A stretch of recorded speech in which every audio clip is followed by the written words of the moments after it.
My name is Nick Brand. I'm the Director of Corporate Programs at the Chicago Council on Global Affairs, and thank you all for joining us this evening. I'd like to take this opportunity to welcome George Friedman to the Chicago Council. I believe it's his first time here, so thank you so much for being with us. If you're a Ukrainian, is essentially reach out to the only country that will help you, which is the United States. Last week, 10 days ago, General Hodges, Commander U.S. Army Europe, visited Ukraine. He announced that U.S. trainers would now officially be coming, not just unofficially coming. He actually pinned medals on Ukrainian fighters, which by protocol of the military is not the way. Foreigners don't get to pin on, medals. But he did, showing that this was his army. He then left and in the Baltics announced that the United States would be pre-positioning armor, artillery, and other equipment in the Baltics, Poland, Romania, and Bulgaria, which is a very interesting point. So the United States, and now yesterday the United States announced that it would be sending weapons. Tonight, of course, they denied it, but they are. The weapons will go. In all of this, the United States has acted outside the context of NATO.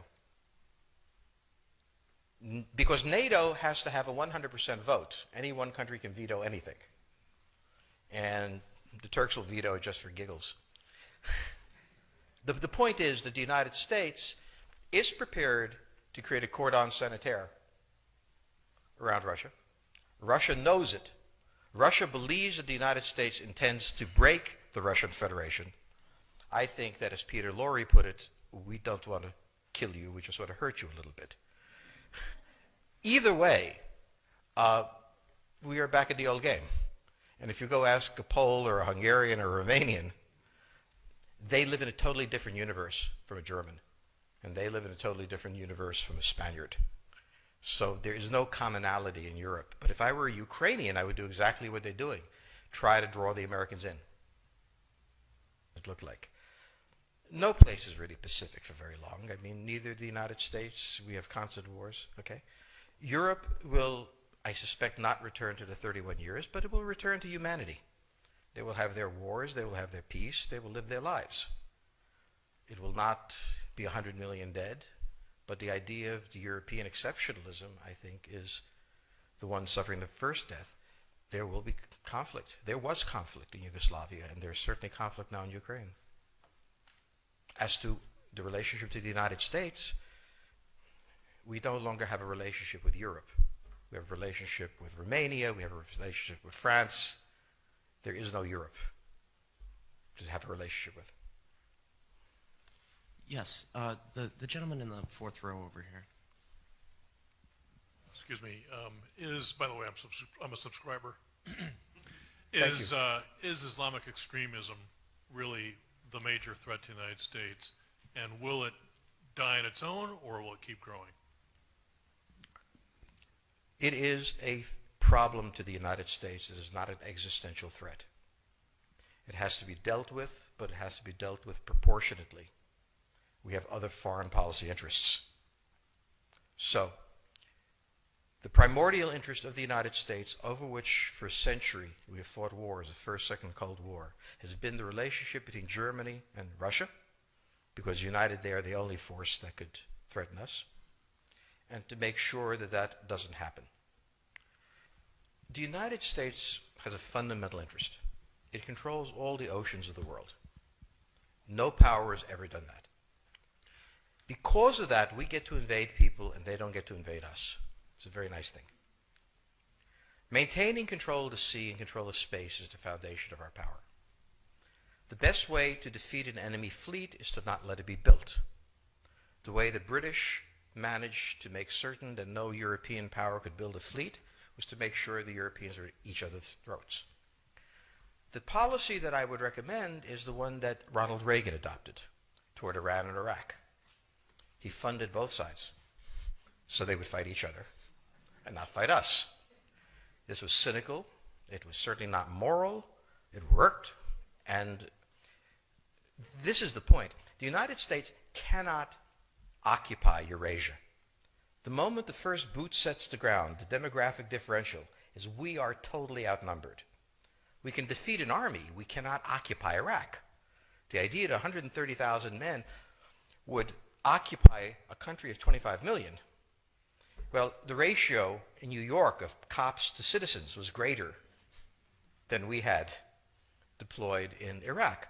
So we don't have the ability to go across, but we do have the ability to, first, support various contending powers so they concentrate in themselves with political support, some economic support, military support, advisors, and in extremis, do what we did in Japan, in Vietnam, in Iraq, and in Afghanistan, spoiling attacks.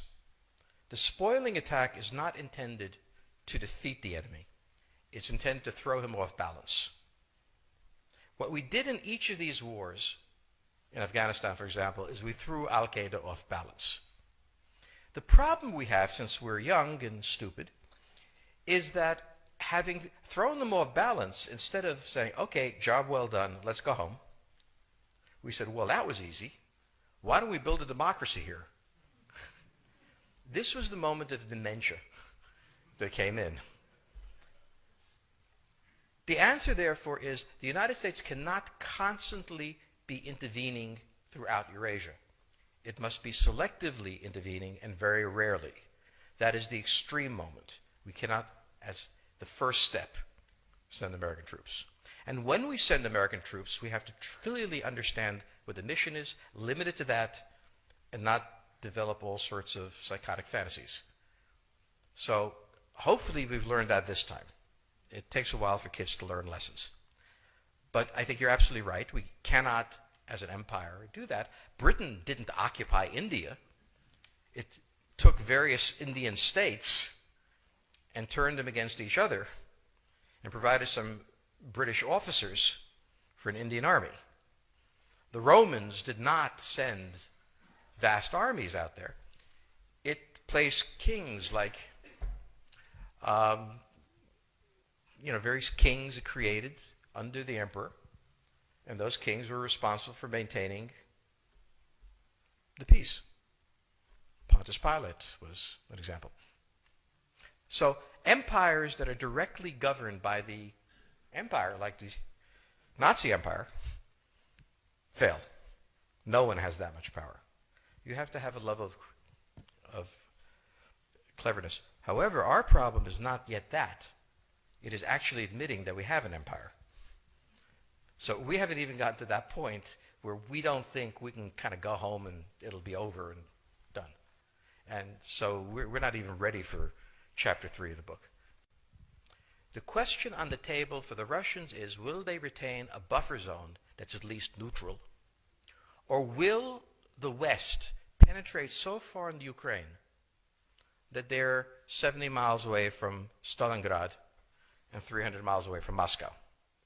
For Russia, the status of Ukraine is an existential threat. And the Russians cannot let go.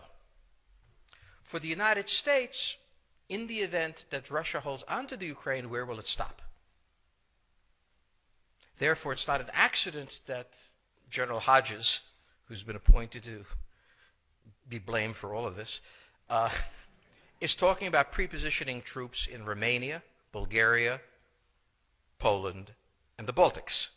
This is the intermarium, from the Black Sea to the Baltic, that Pilsudski dreamt of. This is the solution for the United States. The issue to which we don't have the answer is, what will Germany do? So the real wild card in Europe is that as the United States builds this cordon sanitaire, not in Ukraine, but to the west, and the Russians try to figure out how to leverage the Ukrainians out, we don't know the German position. Germany is in a very peculiar position. Its former Chancellor, Gerhard Schroeder, is on the board of Gazprom.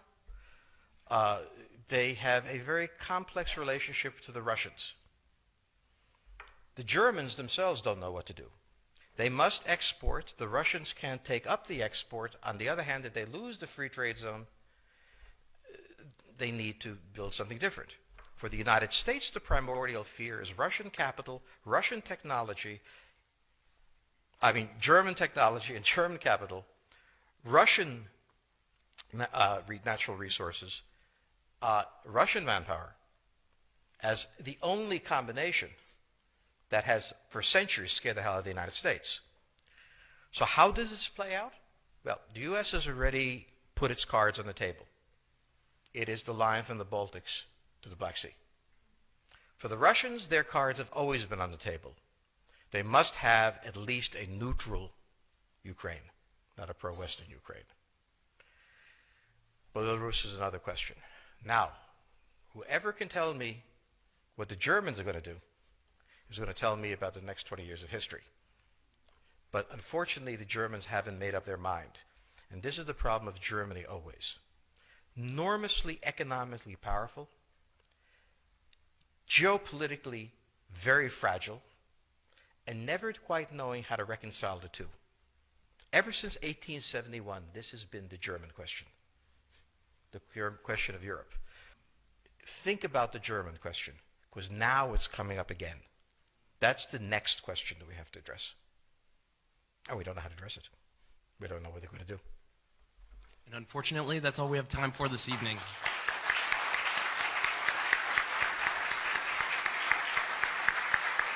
Thank you so much. Thank you so much, George Friedman.